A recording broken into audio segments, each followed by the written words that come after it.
Ilia Topuria has spoken up, and he's not holding back. News just broke about Islam Makhachev potentially fighting Jack Della Maddalena, and Ilia wasted no time. He fired off a direct warning to Islam, making it crystal clear he's not happy. But that's not the only big shakeup happening. Israel Adesanya is preparing for a comeback this fall, maybe in Abu Dhabi. He wants a fight, and he's eyeing either Sean Strickland or Paulo Costa. And while all this goes down, Conor McGregor has surprised everyone with his latest headline, announcing a run for President of Ireland. Let's catch you up. I think he's the man. I think he is the just #1 contender, and I think he should have the opportunity to fight for the belt. He has earned that. He has earned that more than Paddy has. He has earned that more than Justin has. Because that seems like such a big fight to make. I mean, this is all talk. Speculative. You know what I mean? Yeah, exactly. But I imagine that's a fight you guys would want to make at some point. I mean, just the magnitude of it. I mean, According to Chael Sonnen, the UFC has a plan in motion. Ilia Topuria versus Arman Tsarukyan for the lightweight title. And Sonnen says this isn't just some rumor, this is straight from the source. Unless someone gets injured or falls ill, that fight is happening, 100%. Sonnen's info, it comes from someone very close to Tsarukyan. Topuria is fighting Arman Tsarukyan. And yes, I am telling you that. To call Ilia a coward, I mean, this is such strong language. I do feel like people have forgot what happened in the last 3 months. Ilia Topuria did not move up to 155 to fight for a vacant title. He did not move up to 155 to fight Charles Oliveira for a championship. Ilia Topuria moved to 155 coming straight after Islam Makhachev. So to suggest that That person is Daryl Christian, Tsarukyan's longtime friend and also his wrestling coach. He even stood as best man at Arman's wedding. According to him, Arman is fully focused and deep in training. Even coach Sam Kavita, while filming with Khamzat Chimaev, ran into Tsarukyan, further proving that Arman is all in on this upcoming war. Ilia, stop running, Ilia. Stop running, Ilia. Good boy. I'll make it quick, no worries. Good boy. There's more. Sonnen pointed to something Ilia said a week ago, where he downplayed interest in the fight. That alone, Sonnen believes, is a strong sign. Fighters often do this, deny a fight publicly, right before they accept it behind the scenes. Strike him, I'm gonna kick him. I watched his first fight and he was wrestling a little bit. He got tired so much. And he never fought his wrestlers like me. Bruce Mitchell, or what's his name? Bryce Mitchell. He's the worst fighter in 145. He took him down and like hold him from the crazy position. I can tell he's not high level. I mean, it's not WWE.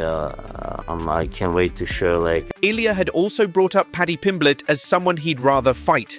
But Sonnen says that's just smoke and mirrors. Tsarukyan, on the other hand, has battled his way here. From being overlooked to having to go through tough licensing issues, Arman's journey hasn't been easy. He's been fighting in the shadows while others like Paddy grab the spotlight. Now that he's finally getting noticed, he's not going to waste the chance. That hunger, that frustration, it's fueling him. Backup fighter for this one is going to be Tsarukyan, right? It's a bad decision for him. He has no chances. Like, first minutes of the fight, what he's gonna do? Go for the takedowns. Bro, come on. There's no official announcement yet, no date, no place, but behind closed doors, UFC is setting up Topuria versus Tsarukyan. Unless something goes wrong, this fight is happening. Arman Tsarukyan weighing in as the backup. Is he getting back in the good graces with you and the... Well, it's not about getting back in the good graces. It's about, you know, the guy had the opportunity to fight for a title and didn't make weight. It's just, I mean, you couldn't fuck up anything worse than that.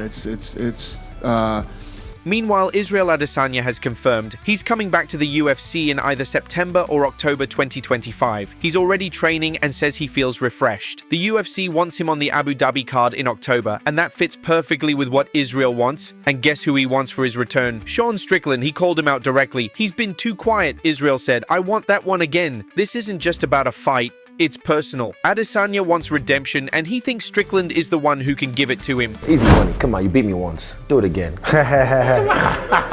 It's easy money. It'll be fine. Pereira, he beat me how many times? And I accepted it. I even told him, Pereira, this is in Sydney when we watched, who did we watch fight in Sydney? The last one in Sydney. I was like, yeah, you chased me. I left you alone. You chased me.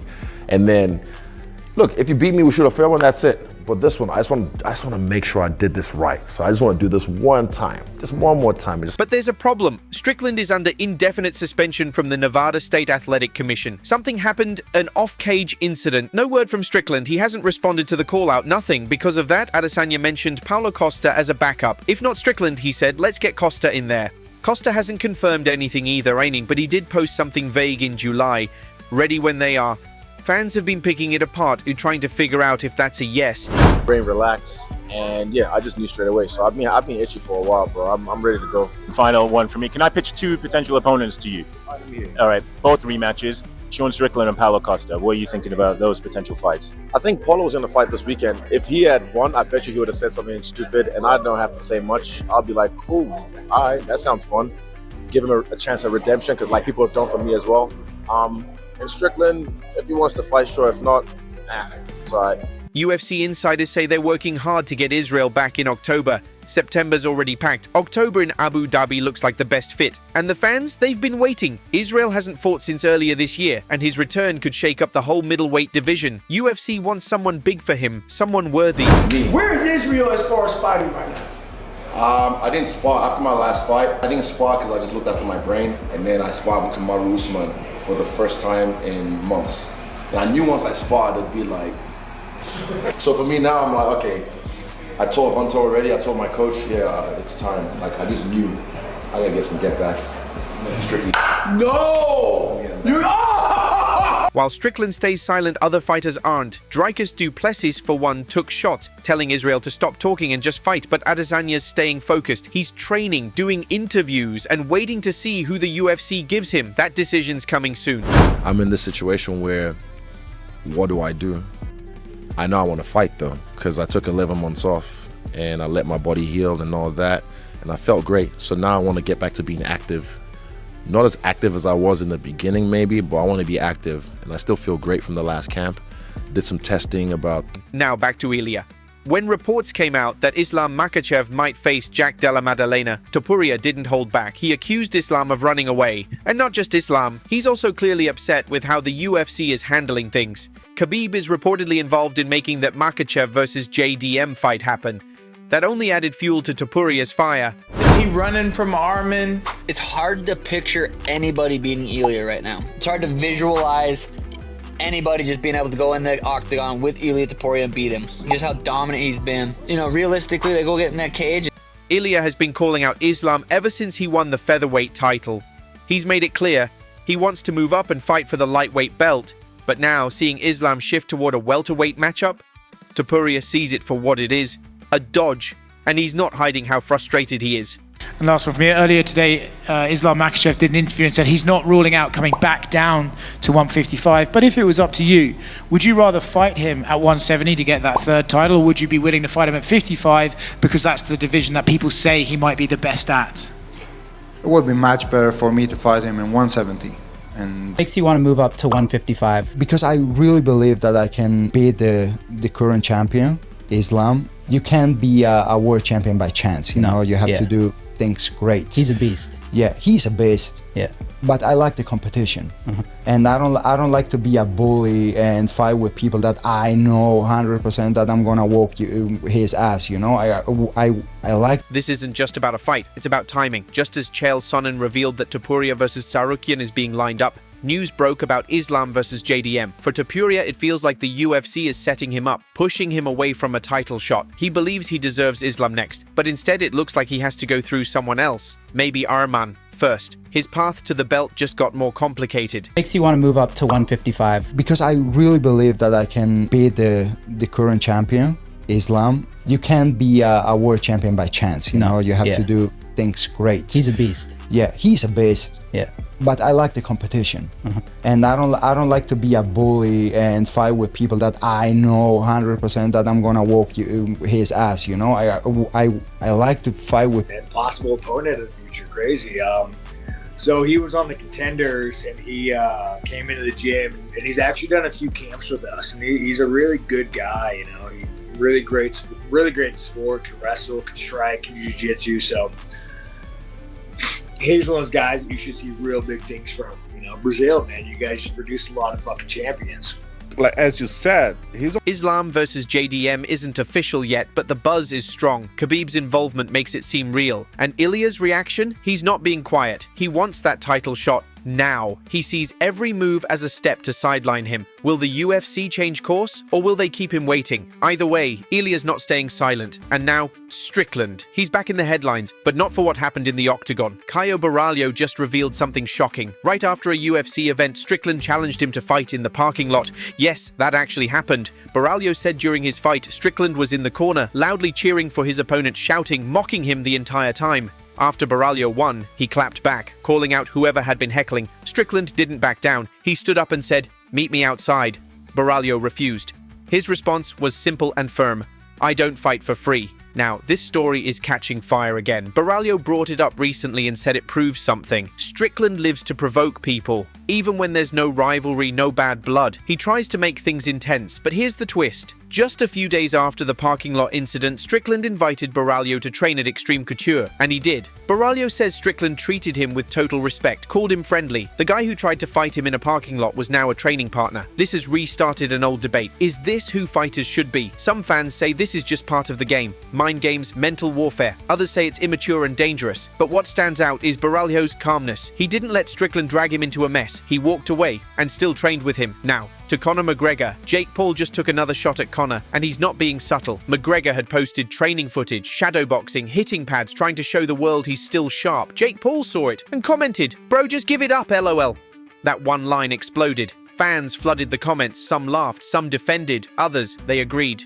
McGregor shared the footage as part of his comeback push. He's aiming for a 2026 UFC return and has already re-entered the USADA testing pool. A big step. Dana White even teased the return might happen at the White House. Yes, that White House, in July 2026. But Jake's comment added fuel to a fire, because even before Jake said anything, fans were already questioning Conor's speed, timing, and sharpness. Does he still have it? Others rushed to defend him. They said, "It's just one clip. That's not the full picture. You can't judge an entire camp based on a short pad session." Still, the timing of Jake Paul's mockery? It hit hard. Right when Conor is pushing for the most anticipated comeback in UFC history, Jake throws doubt on whether he can still perform. Names like Michael Chandler, Nate Diaz, and Ilia Topuria are all floating as possible opponents. No confirmations yet. Jake hasn't followed up with any more comments, but honestly, he didn't need to. The message was loud and clear. This moment shows something deeper. Two of combat sport's loudest and most talked about men, on very different paths. One trying to reclaim old glory, the other building a new empire by trolling the very legends he once looked up to.